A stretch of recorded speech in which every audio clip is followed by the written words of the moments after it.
Pastor Michael, we're in a season on questions related to heaven and hell. And today's question is, why did God make hell? Yeah. All right. So 3 reasons. And here's the first.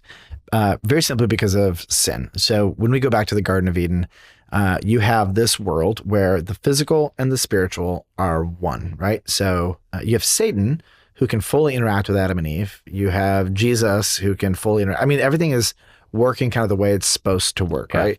So the Bible begins with heaven and earth converged as one holistic experience, and the Bible ends that way. Everything in between, though, is this like ripping apart, this separation of the physical and the spiritual. So when Adam and Eve sinned, I don't know if it was immediate. I don't know if it took 10 minutes, but there was a ripping apart of the fabric of reality, so that what we now know as the physical and the spiritual sort of became 2 separate places. Adam and Eve are kicked out of the Garden of Eden, which is access to God's presence, access to this place where everything is as it should be. The angels guard this. And so here's what you find. For right away, what God had to create, because death was now going to come to Adam and Eve and all their descendants, was there had to be a place, a spiritual place, and the body and the soul are separated, where those who were going to be with God could go, and those who were rejecting God would go.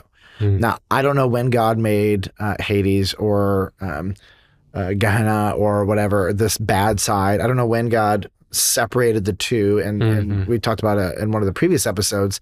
I think it's Matthew 16, where there's a chasm that you can't cross. I don't know when or where that was created. I just know that was not the intention. Okay, so all of this separation, where you have a good side and a bad side, came because of sin in that moment. Okay, and then number 2, hell is created according to Jesus for the devil and his angels.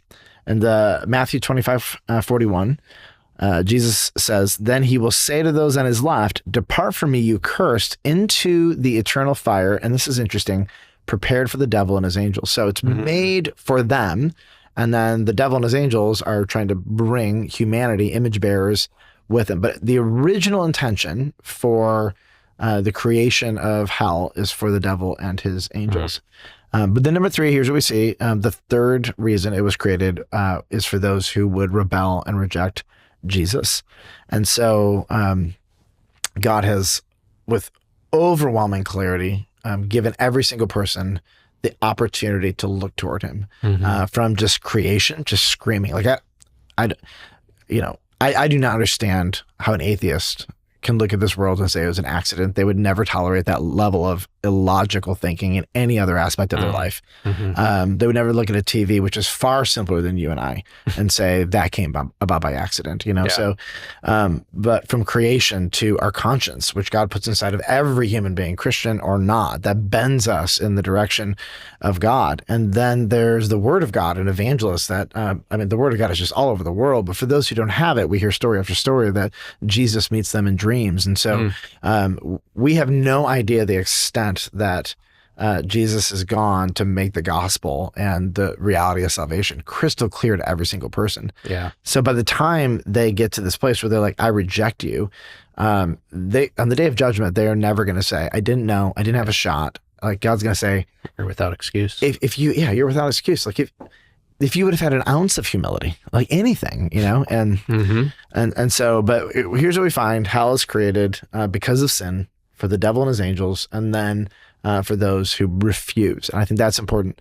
It's not those who forgot. It's not those who, "I didn't know." It's for those who refuse to accept. If all you've ever had was your conscience, right? If all you ever had was creation, and you refuse to accept the revelation that's been given to you, like that's your choice. And people do it all the time. And then there are people all over the world that like they see creation and they say, "God, who are you?" Like clearly something doesn't come out of nothing. Clearly there is a power at work here. I don't know your name. Would you reveal yourself to us? And, so all of it's unnecessary. It's just unnecessary to have to go there. But sin, devil and angels, and for sinners. And I think sometimes we sometimes give too much of a charitable interpretation that, people in hell, wanted to trust in Jesus and they just didn't have opportunities to. And like we give the benefit of the doubt, I think. Those people are going to be in heaven, by the way. Right. Yes, exactly. Like the point of refusing and rejecting. And that idea of like, hating God and gnashing their teeth, like we talked about that previous episode. Like that's the idea that needs to be communicated. It's like that's the nature of people that are going to be in hell. Yeah. Yep.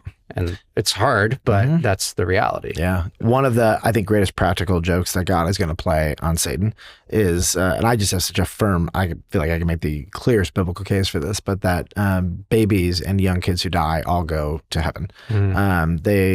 The billions of miscarriages and babies and abortions and all this stuff, all of this murder and destruction that Satan, the chaos that he has heaped on humanity through these things, the ultimate last laugh is going to be the quantity of humans in heaven will far exceed the quantity of humans in hell because of the reality of sin and miscarriages and abortions and children who are murdered and the very, very low death rates all throughout human history. That heaven will be unbelievably filled by God's mercy and grace with people who never even had the opportunity to have a rational, logical rejection of truth, reality, conscience, the word, creation, or the gospel. So I think when we get to heaven, the quantity of humans in heaven versus hell is going to be very different. And I think it's a matter of like trusting the heart of our Creator and trusting the heart of God, that He knows exactly the heart of every single person that He's ever created. And I can trust Him that He is just and He is good and He is merciful and gracious, and I can trust His judgment. But there's so many people that come at this with lack of trust for God, and so that's where they're keeping condemnation on God or thinking they get to play the judge. That's where that like spirit comes from. But I think it's important that we have humility and we're like, hey, God gets to make that decision. We don't, and we trust that He will always make the right decision.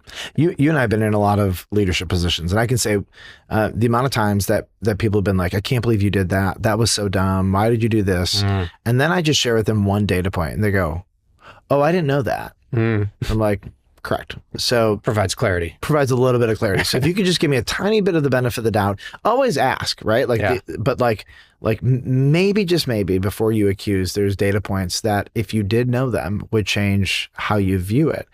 And that's where I'm like, I think the God who made this world is worth giving the benefit of the doubt in these spaces where I don't actually understand.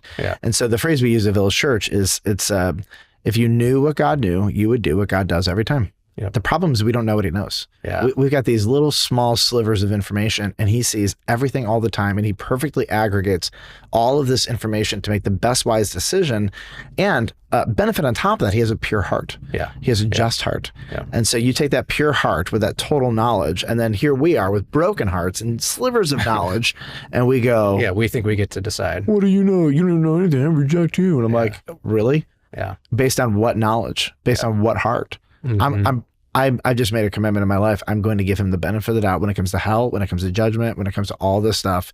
He must know something that I don't know, and He must be up to something that me and my limited knowledge and broken heart. I'm going to choose a painless existence for the people I love any day over the ultimate good or best. I'm partial, and that partiality makes me not worthy in my broken heart to be the arbiter and judge of souls. Well, thankfully we serve a God who's just. We can trust His heart, and thank goodness for that. So thank you for helping us understand and training us. My joy.